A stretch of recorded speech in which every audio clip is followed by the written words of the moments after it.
and at the same time radicalizing Muslims, opening our borders. It's just a recipe for disaster. Like, Yeah, we're causing the wars and we're opening borders. What's your take on the borders? What would you do to try to stop that? Well, we got to just close the border. It's not that complicated, right? It's so simple. yeah. It's crazy. There's I mean, no you money know, for the borders. No, like, it doesn't make any sense. Well, I mean, Israel has a border. Yeah. You know, when you protect, and the thing I'm saying is all these. The crazy thing is how stupid they think the American people are, and mostly they know the American people are stupid because they were in charge of their education. So it's not a guess. They have a very fine-tuned measurement of your average American citizen's attention span and depth of history and political awareness, which is, you know, why people struggle with these issues. But this is how the Roman Empire fell, and all these liberal or globalist academic elites know the history of how the Roman Empire fell. When you guard too many military outposts and you're not there when the barbarians come to your gates or to sack your capital, in that case it was Rome, when the Visigoths and the Vandals and so forth came to sack Rome, they didn't have enough Roman legions to protect the capital, and Rome eventually became a dispersed region of warlords and kleptocrats and aristocrats and other people who were just trying to steal money while the thing burned down. And that's what we have here. Do you think the elites are deliberately trying to destroy the country and devalue our currency? Oh, I don't think so. They say it. I mean, to me, I feel like it's more like the gates of Toledo. You know, I feel like this is more similar to that. You know, I feel like they're just opening our fucking gates, flooding us with, you know, people that now do not like us due to our. Yeah, at least the Romans tried to keep the gate closed. They just didn't have enough manpower to do it. There you go. And I think this is like, you know, just like that. Yes. Well, George Soros, I saw a clip the other day where George Soros said publicly, and it was a video clip, he said that the United States dollar must decline so that China, as a more sustainable yet smaller economy, can become the reserve currency and the more dominant currency in the global economy. So these people say that, and he talked about the managed decline, managed decline of the West. When they say the managed decline of the West, they're talking about Europe. They're not talking about America. We don't have to be in decline. Europe's in decline. Europe has a collapsing. Well, we have a collapsing birth rate too, but Europe is suffering more from the combination of a collapsing birth rate and scarce natural resources on their mainland continental, their mainland continental land. So the West is not. America is not in decline. We don't need to be in decline. The decline we have accepted by being. Well, yeah, that's an issue. I mean, to me, I feel like it's due to an attack on masculinity. It's an increase in feminism. It is, an attack on religion. I mean, it's just like all these things. And I look at like, who's responsible for that? And that's where I start to get angry, And it seems like the same playbook is going on in the UK, and you see a lot of these different places that are run by a lot of the same people having the exact same fucking problems.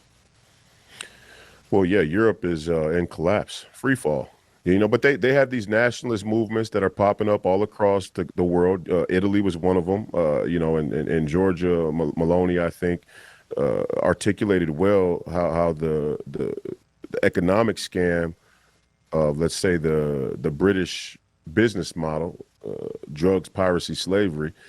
Never forget the sun never sets on the British Empire. The East India Trading Company and the British Empire, one of the most successful political hegemonies in world history. But she described it perfectly. She said that the future of the people from Burkina Faso is not in southern Italy.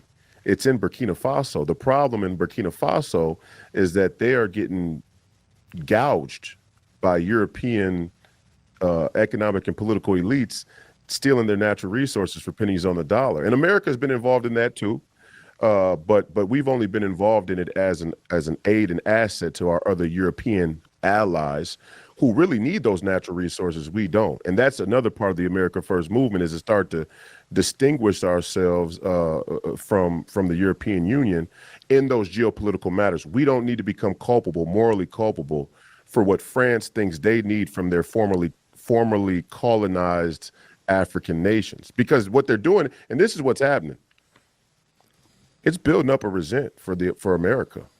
Mm-hmm. Yeah, the entire Western hegemony is seen as an American thing. So that's why when Bibi Netanyahu was speaking at the United Nations, 2/3 of the countries got up and walked out.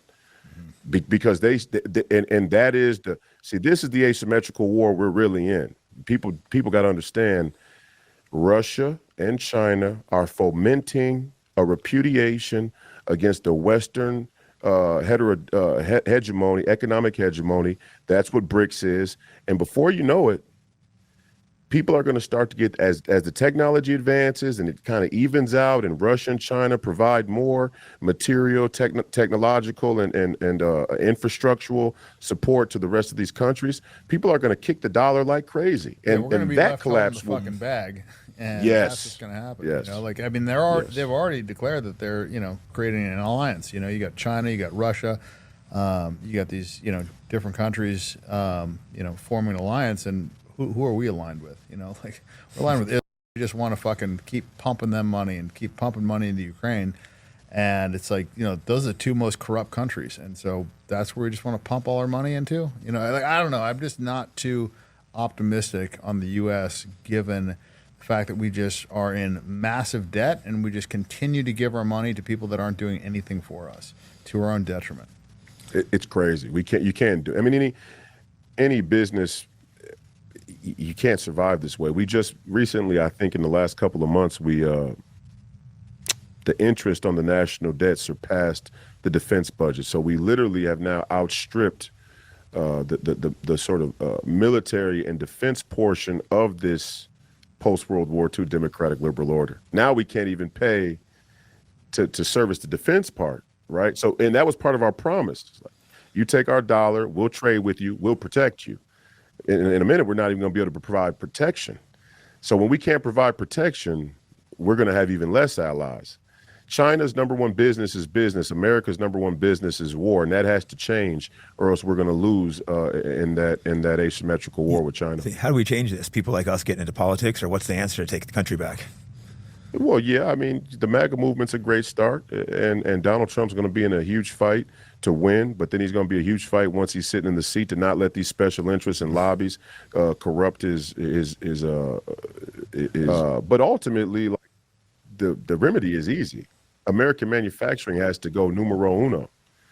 You know, if you're a country that doesn't make your own essential goods and your supply chains are given to your national mortal enemies, you're at, you know, you're their bitch. You're at their beck, and you know, they own you.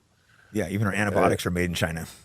There you go. Yeah, our antibiotics, our bushings, most of our tires. If you don't have tires for trucks, then as we saw with the longshoreman strike, nothing gets where it's supposed to go.